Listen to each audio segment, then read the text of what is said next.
DC series motor के लिए। किसके लिए? डीसी सीरीज मोटर के लिए कंट्रोल पैनल है। कंट्रोल पैनल में लगे इक्विपमेंट जो है उपकरण, ये वोल्ट मीटर है जिससे पॉजिटिव नेगेटिव से जोड़ेंगे, और एम्पियर मीटर है इससे भी हम पॉजिटिव के साथ जोड़ेंगे।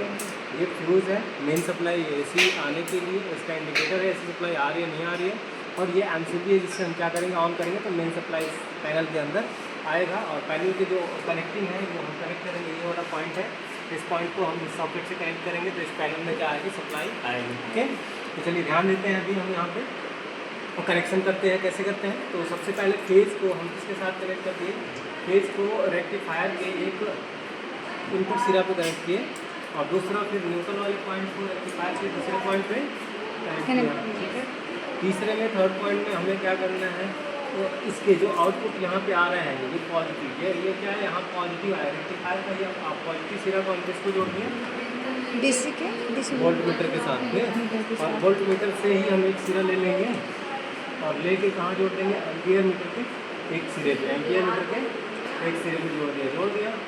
ठीक है, अब एम्पियर मीटर का दूसरा सिरा को लेंगे, वो हम कहाँ ले आएंगे, स्टार्टर के लाइन वाले पॉइंट पे, स्टार्टर टू पॉइंट स्टार्टर से प्रयोग किया गया है वहाँ पे। उसके बाद फिर हम ये नेगेटिव सिरा लेंगे,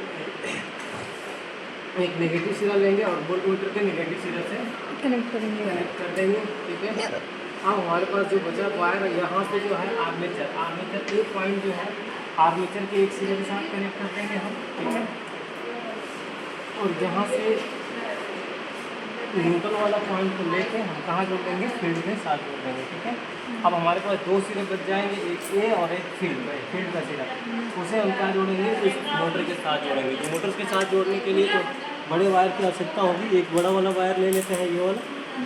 ठीक है, एक और बड़ा वाला वायर ले लेंगे, रेड वाले वायर को मोटर के साथ कनेक्ट करके हम एम्पियर के साथ यहाँ पे कनेक्ट किया, सॉरी आर्मेचर के साथ कनेक्ट कर लिया, और एक सिरा और है बड़ा वाला नहीं है, यहाँ से लेके इसके साथ को कनेक्ट कर लिया। एक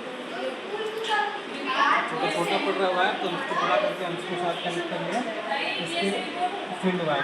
ठीक है, फील्ड वायर में कनेक्ट कर लिया। अब हम क्या करेंगे, सप्लाई देंगे, क्या देंगे, सप्लाई देंगे। मेन सप्लाई का स्टॉप यहाँ पे हमने लगा दिया, रेड वाला पॉइंट इसका है, हमने यहाँ पे लगाया। एमसीबी ऑन कर दिया मेन सप्लाई, फिर एमसीबी यहाँ ऑन करेंगे तो सप्लाई यहाँ आएगी। तो फिलहाल में अभी मेन पैनल क्या है, ऑफ है, वहाँ से मेन पैनल जाकर ऑन कीजिए, फिर हम स्टार्ट कीजिए। सही, हाँ, फिर हमने क्या कर दिया, मेन सप्लाई यहाँ से उधर से हमने ऑन कर दिया पैनल से। ठीक है, यहाँ भी मेन सप्लाई ऑन है, वहाँ सप्लाई को ऑन किया, फिर जैसे हमने इसको ऑन किया, फिर इसको ऑन करेंगे तो इसमें सप्लाई आएगी। देखिए जैसे ऑन किया हमने, क्या है, इंडिकेटर में सप्लाई मिल गया। ठीक है, और वोल्टेज भी मिल गया कि हमें कितना 230 वोल्टेज मिल रहा है आउटपुट में। ठीक है, वोल्टेज भी दिखाई देने लगा, और एम्पियर मीटर जब ये मोटर चलेगी तब दिखाई देगा। ये डीसी सीरीज मोटर को चलाएंगे तो एम्पियर मीटर दिखाई देगा। हम क्या करते हैं, अब स्टार्टर की मदद से, ये क्या है, स्टार्टर, डीसी सीरीज मोटर को स्टार्ट करने के लिए हमें क्या चाहिए, 2 पॉइंट स्टार्टर का प्रयोग करते हैं। तो इसमें 2 ही पॉइंट है, एक एल इनपुट के लिए और एक आउटपुट के लिए हम प्रयोग करेंगे। ठीक है, ओके, तो चलिए धीरे धीरे स्टार्ट करते हैं। स्टार्टर के हैंडल को धीरे करेंगे और मोटर क्या करेगा,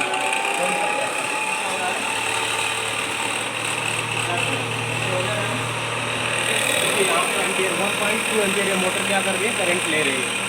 ओके, ये था डीसी सीरीज मोटर का फायदा, जिससे हमने क्या किया, सीख लिया। क्लियर हुआ सभी को? ओके, समझ में आया?